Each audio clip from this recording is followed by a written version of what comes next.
As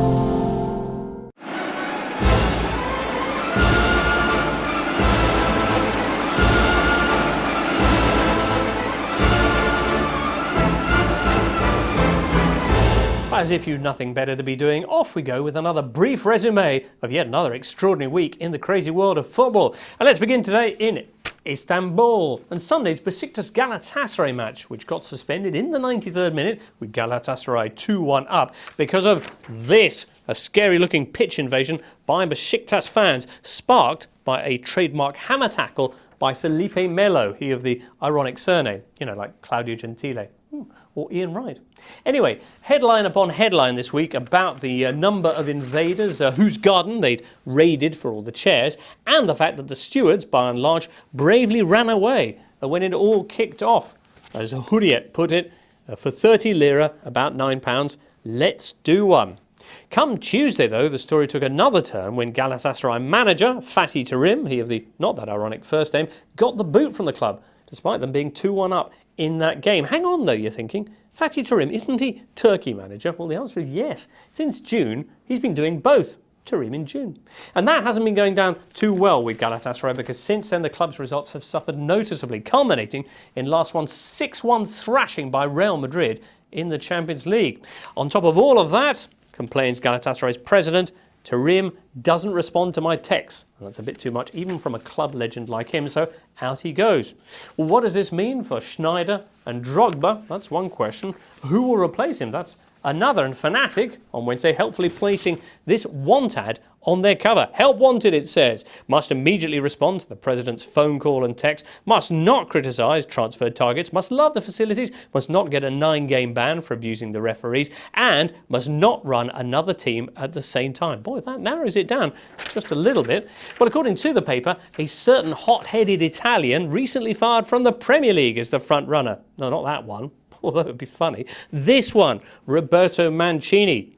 Given that one of his first games in charge would be a Champions League clash with Juventus, who are one of Mancho's bitterest enemies, the idea has the Italian press in fits. Photomoke, though, back in Turkey, have a different story. Heinz is coming, is their headline, with triple-winning ex-Bayern boss being lured out of retirement. Wow. And incidentally, yes, eagle-eyed viewer, that is underneath Florent Malouda, now at Trabzonspor, dressed up in what appears to be a tribute to sadly neglected vamp rom-com Love at First Bite. Well, it's not as if there wasn't any other news that day. Anyway, who will Galatasaray decide is the boss for us? Lord knows. But in the meantime, it's on to the week's other pitch invasion stroke Champions League manager under pressure story. This one comes from Portugal, scene of last Sunday's clash between Victoria Guimarães and Benfica. Benfica won the game 1-0, after which a bunch of their fans ran onto the pitch to celebrate and get some shirts. But the security personnel, emboldened by the absence of any garden furniture perhaps, stepped in and dealt with them swiftly and severely. Now, seeing this, Benfica manager Jorge Jesus himself ran on, grappling with officers and freeing the oppressed supporters before getting himself arrested. Full marks for solidarity, particularly when, to the horror of O Jogo, who support Benfica's rivals Porto, the officials left the whole business out of their report. No one saw anything, says O Jogo. However, they've now changed their tune, and Jorge faces anything up to a 3-year ban, we read, for his have-a-go antics, plus potential criminal charges as well. It is Calvary for Jesus, says Abola, with arguably the best turn of phrase since they said he was nailed on for the title. Major concern too, this, for the club ahead of their trip to Paris Saint-Germain next week.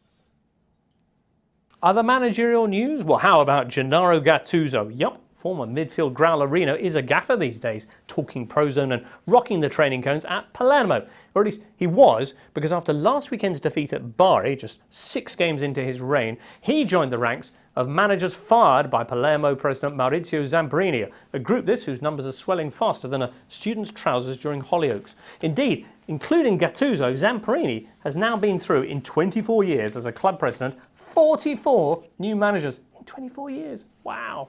Well, next up, the club have turned to Beppe Iacchini, who had actually turned them down last summer, but who now says, with a bit of a nod to tradition, Palermo made me an offer I couldn't refuse. Well, I hope he's charging by the hour.